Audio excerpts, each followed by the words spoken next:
Hello my dear friend, welcome back to your own channel. तो आज की इस वीडियो में हम करने वाले हैं बहुत important topic money market instrument के बारे में। तो it has been defined as the market for assets, यानी कि instrument maturity is less than 1 year. यानी कि मनी मार्केट एक ऐसी मार्केट है जहाँ पे असेट्स को ट्रेड किया जाता है जिसका मैच्योरिटी पीरियड जो है वो लेस देन 1 ईयर है, 1 साल से कम होता है जिसका मैच्योरिटी पीरियड। यानी कि इसके दो प्राइमरी फंक्शन है मनी मार्केट के। कौन कौन से फंक्शन है? फर्स्ट फंक्शन है, it provide the means by which the central bank authorities can implement monetary policy as laid down by them. यानी कि इसकी मदद से, मनी मार्केट की हेल्प से, जो हमारी सेंट्रल बैंक है, इंडिया की जो सेंट्रल बैंक आरबीआई है, आरबीआई जो सेंट्रल बैंक अथॉरिटी है, वो क्या करती है, जो मॉनेटरी पॉलिसी है उसको इम्प्लीमेंट कर सकती है through money market instrument. Money market instrument के थ्रू क्या कर सकती है, अपनी मॉनेटरी पॉलिसीज को इम्प्लीमेंट कर सकती है। एग्जाम्पल के तौर पे हम लेके चले तो open market operation of the central bank banking authority involve sale और purchase of government securities, control commercial bank reserve, credit expansion and money supply. की किस तरीके से जो हमारी सेंट्रल बैंक है वो अपनी पॉलिसीज को, मॉनेटरी पॉलिसी को इम्प्लीमेंट कर सकती है ओपन मार्केट ऑपरेशंस के थ्रू। ओपन मार्केट ऑपरेशंस क्या होते हैं?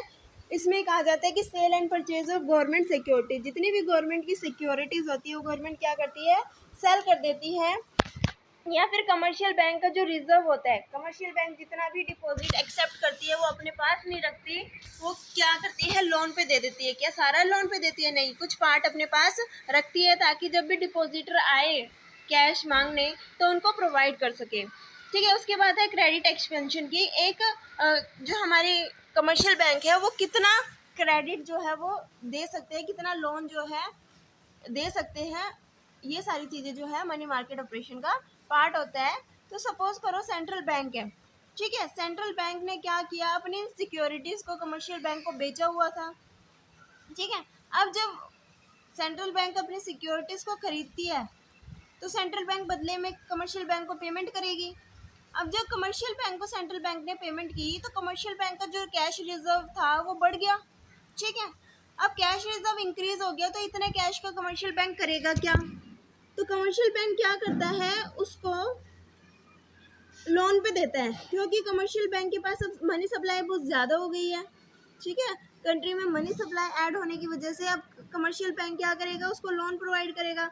लोन कम रेट पे प्रोवाइड करेगा, इंटरेस्ट रेट जो होगा वो कम रखेगा, ठीक है। कम क्यों रखेगा? क्योंकि इतनी डिमांड नहीं है जितनी सप्लाई है मनी की। तो अब मनी जब सप्लाई ज़्यादा होती है, डिमांड कम होती है, तो प्राइस क्या करने पड़ते हैं, कम करने पड़ते हैं। तो इंटरेस्ट रेट को कम किया जाएगा, जिससे कि जब इंटरेस्ट रेट कम हो जाएगा तो लोग ज़्यादा से ज़्यादा इंटरेस्ट लेना पसंद करेंगे, लोन लेना पसंद करेंगे।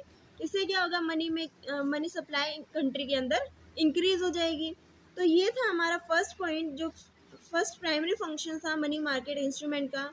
उसके बाद जो सेकंड फंक्शन है वो है to move resources from sector with surplus fund to those in a deficit position. यानी कि उन सेक्टर में, जिस सेक्टर में बहुत ज़्यादा सरप्लस अमाउंट है, बहुत ज़्यादा मनी है, ठीक है, उस सेक्टर से पैसे को निकालना और दूसरे सेक्टर में डालना जहाँ पे पैसों की कमी है, जिनको पैसों की रिक्वायरमेंट है। फॉर एग्जांपल हाउस होल्ड की अगर हम बात करें तो हाउस होल्ड के पास क्या होती है, बहुत ज़्यादा सरप्लस सेविंग है अगर, तो वो सरप्लस सेविंग का अपने पास रख के क्या करेंगे, तो क्या करते हैं, वो फाइनेंशियल इंस्टीट्यूट के पास जाके, बैंक्स के पास जाके अपने पैसे को डिपॉजिट करते हैं। डिपॉजिट करने के क्या बेनिफिट है, अगर वो पैसा डिपॉजिट करते हैं तो कुछ समय बाद उनको क्या मिलता है, अपना जो प्रिंसिपल अमाउंट है प्लस इंटरेस्ट उनको मिल जाएगा। अब फाइनेंशियल इंस्टीट्यूट या बैंक्स वगैरह उस अमाउंट का क्या करेंगे, अब वो क्या करते हैं, उन कॉर्पोरेट कंपनी वगैरह को देते हैं जिनको पैसे की रिक्वायरमेंट है एज अ लोन। अब कॉर्पोरेट बैंक जो है फाइनेंशियल इंस्टीट्यूट को क्या प्रोवाइड करेंगे, वो principal amount plus interest rate at the maturity, ठीक है। तो ये था हमारा second functions of money market instrument का। उसके बाद हम देख लेते हैं कि मनी मार्केट इंस्ट्रूमेंट कितने तरीके के होते हैं। बेसिकली जो हमारे मनी मार्केट इंस्ट्रूमेंट होते हैं वो 5 तरीके के होते हैं। ट्रेजरी बिल, ठीक है, commercial paper, banker acceptance, certificate of deposit and last is repurchase agreement. तो सबसे पहले हम देख लेते हैं कि ट्रेजरी बिल होता क्या है। Treasury bill issue by the government to finance short term cash requirement. Treasury bill जो होता है एक तरीके का बिल होता है जो गवर्नमेंट के द्वारा इशू किया जाता है एज अ गवर्नमेंट सिक्योरिटी जो हमने पढ़ा था वही क्या होता है, एक तरीके का ट्रेजरी बिल होता है जो शॉर्ट टर्म कैश की रिक्वायरमेंट जो अगर इकोनॉमी में होती है तो ट्रेजरी बिल को इशू किया जाता है। ठीक है, इसके बाद जो इसका मेच्योरिटी पीरियड होता है, मेच्योरिटी पीरियड क्या होता है, 1 ईयर का मेच्योरिटी पीरियड होता है। ये सेफेस्ट और most liquid short term investment है कि अगर किसी को पैसा इन्वेस्ट करना है तो वो ट्रेजरी बिल में कर सकता है। उसके बदले में क्या करेगा, गवर्नमेंट को एक तरीके से फाइनेंस प्रोवाइड कर रहा है, बदले में गवर्नमेंट क्या इशू कर रही है, एक तरीके का बिल बना के दे रही है। क्योंकि गवर्नमेंट को शॉर्ट टर्म कैश की रिक्वायरमेंट है तो गवर्नमेंट क्या कर रही है, उस पैसे को यूज़ करेगी और आपको क्या मिलेगा, एक ट्रेजरी बिल मिलेगा। मेच्योरिटी पे आपको आपका दिया हुआ अमाउंट प्लस इंटरेस्ट रेट आपको मिल जाएगा। और इसका जो मैच्योरिटी पीरियड है वो 1 साल तक के लिए होता है। बहुत ही सेफेस्ट और most liquidate short term investment है। लिक्विडेट क्यों कहा गया, सपोज करो आपको 1 साल से पहले पैसे की रिक्वायरमेंट है तो आप वो जो इंस्ट्रूमेंट है वो किसी और को सोल्ड कर सकते हो। ठीक है, किसी और को दे के और पैसा रेज कर सकते हैं, इसलिए कहा कि ये मोस्ट लिक्विडेट असेट्स है। उसके बाद नेक्स्ट पॉइंट ये कहता है कि treasury bill can be held until maturity when the bill holder then call for payment of the debt, यानी कि जिसके पास भी ट्रेजरी बिल होगा उसको बुलाया जाएगा, मैच्योरिटी पे उसको पेमेंट कर दी जाएगी। नेक्स्ट पॉइंट है treasury bill can be resold before their maturity, यानी कि अभी हमने पढ़ा कि सपोज करो ये लिक्विडेट एसेट है। लिक्विडेट का मतलब जब भी हमें पैसे की रिक्वायरमेंट रहती है तो हम ये बिल किसी और को दे देंगे और पैसा मार्केट से उठा लेंगे। उसके बाद जो इसमें इंटरेस्ट रेट मिलता है, ठीक है, जो यील्डिंग होती है, the yield on treasury bill are lower than those on other any other marketable securities due to their virtual risk free nature. क्यों, जो इंटरेस्ट रेट इसमें मिलता है ना ट्रेजरी बिल पे वो बहुत ही कम होता है। कम क्यों होता है, क्योंकि जहाँ पे ज़्यादा रिस्क होगा वहाँ पे ज़्यादा अर्निंग होगी, जहाँ पे रिस्क कम है वहाँ पे अर्निंग भी कम है। तो ट्रेजरी बिल में जो यील्डिंग होती है, जो इंटरेस्ट रेट मिलता है वो कम होता है as compare to other marketable securities. ये था हमारा ट्रेजरी बिल जिसके हमने 6 पॉइंट पढ़े हैं कि गवर्नमेंट के द्वारा इशू किया जाता है, मैच्योरिटी पीरियड 1 साल तक का होता है, सेफ और मोस्ट लिक्विडेट असेट्स है। ठीक है, और जब भी मैच्योरिटी पे गवर्नमेंट क्या करेगी, यानी कि ये बिल को ले लेगी और आपको आपके पैसे प्लस इंटरेस्ट रेट दे देगी। और इसमें जो इंटरेस्ट रेट है वो बहुत कम होता है क्योंकि ये रिस्क फ्री होता है और नेगोशिएबल होता है। उसके बाद हमारा जो सेकंड इंस्ट्रूमेंट है वो है कमर्शियल पेपर। कमर्शियल पेपर क्या है, एक तरीके का short term unsecured promissory note है। At maturity the commercial paper issuer pays the amount due to the person presenting the paper, यानी कि सपोज करो किसी पर्सन को पैसे की रिक्वायरमेंट है, मनी की रिक्वायरमेंट है, एक पर्सन के पास पैसे की डेफिशिएंसी है और दूसरे के पास सरप्लस है। जिसके पास पैसा सरप्लस है वो क्या कर देगा, उस पर्सन को दे देगा जिसके पास डेफिशिएंसी है, बदले में वो पर्सन क्या देगा, कमर्शियल पेपर देगा। कमर्शियल पेपर क्या होते हैं, एक तरीके की सिक्योरिटी उसको मिल रही है कि हाँ इस पर्सन ने मेरा पैसा लिया है और इस तारीख को ये पैसा मेरे को वापस कर देगा। ठीक है, ये होता है हमारा कमर्शियल पेपर। अब कमर्शियल पेपर जो पैसा दे रहा है उसको क्या बेनिफिट होगा, उसको इंटरेस्ट रेट मिलेगा भाई, जितना पैसा दिया उस पर इंटरेस्ट रेट मिलेगा उसको मैच्योरिटी पे। जब वो अपना पेपर जो कमर्शियल पेपर उस पर्सन को दिखाएगा तो उसको उसका पैसा प्लस इंटरेस्ट रेट जो है मिल जाएगा। Each note promises to pay the bearer a stated sum of money at the maturity date।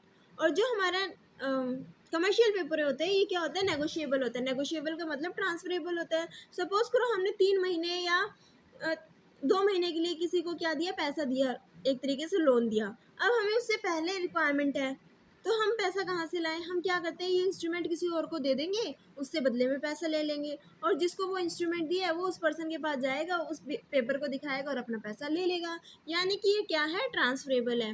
और इसका मेच्योरिटी पीरियड कितना है, इसका जो मेच्योरिटी पीरियड है वो है 1 से 3 मंथ का। इंटरनेशनली और नेशनल मार्केट में बहुत कॉमनली यूज़ होने वाला इंस्ट्रूमेंट है कमर्शियल पेपर। ठीक है, ये थे हमारे 2 कमर्शियल पेपर के बारे में पढ़ा हमने और ट्रेजरी बिल के बारे में पढ़ा। नेक्स्ट है बैंकर एक्सेप्टेंस। सो बैंकर एक्सेप्टेंस को समझते हैं। बैंकर एक्सेप्टेंस होता है क्या है, एक एग्जांपल के थ्रू। सपोज करो 2 कंपनी है, एक अल्फा लिमिटेड जो कि इंडिया की कंपनी है और एक बीटा लिमिटेड जो कि यूएसए की कंपनी है। ठीक है, तो जो यूएसए की कंपनी है उस कंपनी से हमारी अल्फा लिमिटेड इंडिया की कंपनी क्या कर रही है, गुड्स को परचेज कर रही है। जब हमारी कंट्री में गुड्स परचेज हो रहे हैं, हम अपनी कंट्री में गुड्स मंगा रहे हैं, तो इंडिया तो इंपोर्ट कर रहा है और यूएसए क्या कर रहा है, एक्सपोर्ट कर रहा है। जब इंडिया इंपोर्ट करेगा तो उसको पेमेंट करनी पड़ेगी बीटा लिमिटेड को। कितने? $10,000 के उसने सामान मंगाया तो $10,000 जो है पेमेंट करनी पड़ेगी यूएसए की कंपनी को। अब बात ये आती है कि अल्फा लिमिटेड के पास अभी पैसा है नहीं, तो वो किस तरीके से पेमेंट करे। अल्फा लिमिटेड ने बीटा लिमिटेड को कहा, भाई देखो सामान तो मेरे को चाहिए, पैसा मेरे पास अभी है नहीं, मैं तुम्हें 3 महीने के बाद दे दूंगा, क्या तुम मुझे 3 महीने का टाइम दोगे? बीटा लिमिटेड ने कहा, देखो भाई हमारे अच्छे रिलेशनशिप है, बिजनेस रिलेशनशिप अच्छे हैं, तो मैं तुम्हें 3 महीने का टाइम दे देता हूँ, मुझे भरोसा है कि तुम दे दोगे, लेकिन मेरे को भी कुछ ना कुछ बदले में चाहिए, कि मैं तुम्हें सामान तो अभी दे दूंगा लेकिन बदले में 3 महीने बाद क्या गारंटी है कि तुम मुझे पैसा दोगे? हो सकता है मना कर दो, आजकल अपनों पे भरोसा नहीं है, तुम तो फिर भी बिजनेस पार्टनर हो। उसने कहा बात तो तुम्हारी सही है। तो अल्फा लिमिटेड क्या कहता है, बीटा लिमिटेड अल्फा लिमिटेड को कहता है कि भाई मैं एक है ना बिल बना के दूंगा $10,000 का, $10,000 का मैं बिल बना के दूंगा, तुम उस बिल को साइन करवा देना अपने बैंक से, बैंक की गारंटी दिलवा देना मुझे कि बैंक वो बिल एक्सेप्ट कर ले। जो तुम्हारा बैंक है मुझे उसकी एक्सेप्टेंस चाहिए कि अगर मान लो तुम पैसे पे ना कर पाए तो तुम्हारा बैंक वो पैसे पे करेगा। अल्फा लिमिटेड को उसकी बात सही लगी बीटा लिमिटेड की, और अल्फा लिमिटेड ने इस बात के लिए मान गया, और अल्फा लिमिटेड ने अपने बैंक को कहा, देखो बीटा लिमिटेड तुम्हें है ना कुछ डॉक्यूमेंट्स और बिल देगा, बिल तुम एक्सेप्ट कर लेना, उस बिल को एक्सेप्ट करने के बाद तुम्हें वो सारे डॉक्यूमेंट मिल जाएंगे, वो डॉक्यूमेंट तुम मुझे दे देना। वो डॉक्यूमेंट की अल्फा लिमिटेड को क्यों रिक्वायरमेंट है? उस डॉक्यूमेंट की अल्फा लिमिटेड को रिक्वायरमेंट इसलिए है, जब तक वो बिल, वो सारे के सारे डॉक्यूमेंट वो कस्टम अथॉरिटी को नहीं दिखाएगा, तब तक अल्फा लिमिटेड को कस्टम अथॉरिटी से सामान नहीं मिलेगा। सो अल्फा लिमिटेड ने कहा बैंक को कि ये तुम जो बिल तुम्हें मिलेगा उसको एक्सेप्ट कर लेना। बैंक ने कहा ठीक है मैं एक्सेप्ट कर लूँगा। अब बीटा लिमिटेड ने क्या कहा, अपने बैंक को, जो यूएसए में बैंक है उस बैंक को सारे के सारे डॉक्यूमेंट, क्योंकि बीटा लिमिटेड ने गुड्स को शिप किया था तो सारे के सारे डॉक्यूमेंट बीटा लिमिटेड के पास है। अब बीटा लिमिटेड क्या करेगा, सारे के सारे डॉक्यूमेंट और बिल बैंक को दे देगा, अपने बैंक को। अब उसका जो बैंक है बीटा लिमिटेड का बैंक, सारे के सारे डॉक्यूमेंट और बिल जो है लेके इंडिया का जो बैंक है अल्फा लिमिटेड का जो बैंक है उसके पास गया। अब बीटा लिमिटेड के बैंक ने अल्फा लिमिटेड के बैंक को कहा कि भाई पहले तुम ये सारा डॉक्यूमेंट जो ये जो बिल है इसको एक्सेप्ट करो। तो अल्फा लिमिटेड क्या करेगा, उस पर स्टैंप लगाएगा एक्सेप्टेंस की, और साथ ही साथ अपने साइन करेगा कि हाँ ये स्टेटेड अमाउंट जो है वो मैं पे करूँगा। उस पर सारी चीज़ जो है बीटा लिमिटेड ने लिखी हुई है, उसको सिर्फ साइन करना है और स्टैंप लगानी है। अब स्टैंप लगाने के बाद बीटा लिमिटेड का जो बैंक है उसको सारे डॉक्यूमेंट दे देगा, और जो बिल एक्सेप्टेड बिल है वो लेके बीटा लिमिटेड को दे देगा। ये था हमारा बैंकर एक्सेप्टेंस। इसको डिटेल में समझते हैं थ्योरी के थ्रू, ठीक है। इसमें कहा गया the bill together with the shipping document will then be forwarded by beta bank to the alpha bank with instruction that the shipping document should only be handed over to the alpha after the bank has accepted the bill. Alpha bank stamp the bill as accepted, then sign the bill. The bill is then returned to the beta's bank. A seller having received the accepted bill from the buyer, यानी कि यहाँ पे seller कौन है, यहाँ पे seller है beta limited जो कि एक्सपोर्टिंग कंट्री है यूएसए, और यहाँ पे बायर है अल्फा लिमिटेड यानी कि इंडिया में जो इम्पोर्टर है, ठीक है। A seller having receive the accepted bill from the buyer's bank may like to discount the bill and get the payment instead of holding the bill till majority. अब एक line जो हमारी रह गई थी इस केस में ये था कि मान लो बीटा लिमिटेड को वो बिल मिल गया। अब बीटा लिमिटेड क्या करेगा, उस बिल को लेके बैंक के पास जाएगा, बैंक से कहेगा भाई ये $10,000 का बिल है, तुम ये बिल ले लो और मेरे को पैसे दे दो। बैंक कहेगा क्यों भाई, मेरे को क्या फ़ायदा होगा, 3 महीने का नुकसान करूँगा मैं तुम्हें देने से, अच्छा मैं किसी को लोन पे दूँ, मेरे को इंटरेस्ट तो मिलेगा। बीटा लिमिटेड ने कहा भाई बात तो तुम्हारी भी सही है, तुम एक काम करो इंटरेस्ट रेट इस पर काट लो, ठीक है, जितना भी तुम्हें पैसा काटना है काट लो और बाकी मेरे को दे दो। वो $200 काटे $100 काटे वो डिपेंड करता है। बीटा लिमिटेड कहता है कि अच्छा है ना कि मैं अभी से डिस्काउंट पे बिल करवा के अपनी पेमेंट जल्दी से जल्दी ले लूँ, हो सकता है उसकी मैन्युफैक्चरिंग में काम आ जाए, पैसा तो कहीं पे भी काम आ सकता है। तो लास्ट पॉइंट यही होता है कि वो अपने जो बिल है उसको डिस्काउंट करा लेगा, अपनी पेमेंट ले लेगा और चला जाएगा। ये था हमारा बैंकर एक्सेप्टेंस। उसके बाद नेक्स्ट पॉइंट आता है हमारा certificate of document. Certificate of document या फिर हम बोलते हैं डिपॉजिट। क्या होता है? सर्टिफिकेट ऑफ डिपॉजिट नेगोशिएबल होता है, ट्रांसफरेबल होता है। ये भी एक तरीके का डॉक्यूमेंट होता है जो कि जिसके पास भी ये डॉक्यूमेंट होता है, holder of document can transfer that bill to another person. किसी और पर्सन को दे के उसके बदले में पैसे ले लेगा अगर पैसे की रिक्वायरमेंट है तो। सेकंड पॉइंट ये कहता है कि जो certificate of deposit is an ideal way to invest fund in a short term basis. यानी कि सपोज करो किसी के पास पैसा है, हाउस होल्ड के पास पैसा है, वो बैंक में जाएंगे, पैसा डिपॉजिट कराएंगे। अपने पास रखने से अच्छा बैंक में पैसा डिपॉजिट कराओ शॉर्ट टर्म के लिए और इंटरेस्ट अर्न कर लो। थर्ड पॉइंट कहता है कि issue by commercial bank on the deposit of customer, it may be fix deposit और time deposit. In most cases it is a time deposit. Third point ये कहता है कि जो सर्टिफिकेट ऑफ डिपॉजिट है वो किसके द्वारा इशू किया जाता है? कमर्शियल बैंक के द्वारा। क्योंकि जो हाउस होल्ड है वो पैसा कहाँ पे डिपॉजिट कराएंगे? बैंक में डिपॉजिट कराएंगे, कमर्शियल बैंक के पास। अब कमर्शियल बैंक के पास पैसा डिपॉजिट कराया, अब जो भी हमारे डिपॉजिटर है उनको कुछ ना कुछ तो प्रूफ चाहिए ना कि उन्होंने पैसा डिपॉजिट कराया। बैंक कल को मना कर दिया, मैंने तो नहीं किया डिपॉजिट, फिर यानी कि कुछ ना कुछ डिपॉजिट रिसिप्ट होती है, कुछ ना कुछ डॉक्यूमेंट होता है। वो डॉक्यूमेंट होता है सर्टिफिकेट ऑफ डिपॉजिट का, सर्टिफिकेट ऑफ डॉक्यूमेंट का।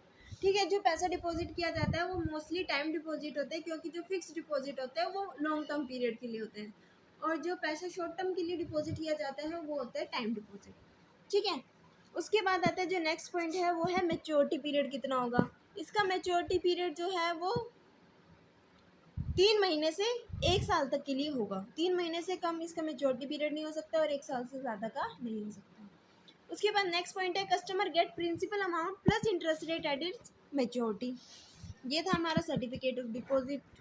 उसके बाद जो नेक्स्ट पॉइंट है वो है repurchase agreement. Repurchase agreement is the sale of security by a dealer यानी कि bank to an investor combined with the simultaneous agreement by the bank to buy back the securities as at a future date at the original sale price plus interest rate. A repo is basically a short-term secured loan from an investor to a bank or from one bank to another with the collateral provided by the security. तो repurchase account क्या होता है, इसको एक example के through और अच्छे से समझते हैं। सपोज करो एक बैंक है, बैंक को पैसे की रिक्वायरमेंट है, बैंक किसके पास जाता है? या तो इन्वेस्टर के पास जाता है। इन्वेस्टर यानी कि जिसके पास एक्स्ट्रा पैसा है, वो पैसे को इन्वेस्ट करना चाहता है, वहाँ से अर्निंग कमाना चाहता है। या तो बैंक जो है वो इन्वेस्टर के पास जाएगा या फिर किसी और बैंक ब्रांच के पास जाएगा, किसी और बैंक के पास जाएगा, क्योंकि इस बैंक को क्या है? पैसे की रिक्वायरमेंट है। अब बैंक क्या करेगा? उस इन्वेस्टर से पैसा लेगा। ठीक है, इन्वेस्टर बैंक को पैसा देगा, लेकिन बदले में कुछ ना कुछ तो इन्वेस्टर को चाहिए ना एज अ प्रूफ कि हाँ मैंने तेरे को पैसा दिया है, अगर तू पैसा ना दे पाया तो बदले में मैं उस सिक्योरिटी को सेल कर सकूँ। तो बैंक क्या करेगा? बैंक सिक्योरिटी सेल करेगा। कोई भी सिक्योरिटी, कोई भी डॉक्यूमेंट जो है रीपरचेज एग्रीमेंट देगा इन्वेस्टर को। इन्वेस्टर उसके बदले में जो है बैंक को अमाउंट पे कर देगा जितने की भी डिमांड की गई है। अब क्या होगा? मैच्योरिटी पीरियड ख़त्म होने के बाद बैंक जो है वो इन्वेस्टर के पास जाएगा, वो कहेगा कि भाई मेरी सिक्योरिटी मुझे वापस कर दो और बदले में अपना पैसा ले लो, साथ ही साथ जितना भी इंटरेस्ट बनता है वो ले लो। क्यों इन्वेस्टर जो है उसको सिक्योरिटी सेल करेगा? क्योंकि जो हमारा बैंक है उसने क्या किया है? रीपरचेज एग्रीमेंट भी उसके साथ अटैच करके दिया है कि जो सिक्योरिटी मैं तुम्हें बेच रहा हूँ, इतने टाइम पीरियड के बाद ये सिक्योरिटी मैं फिर से परचेज करूँगा।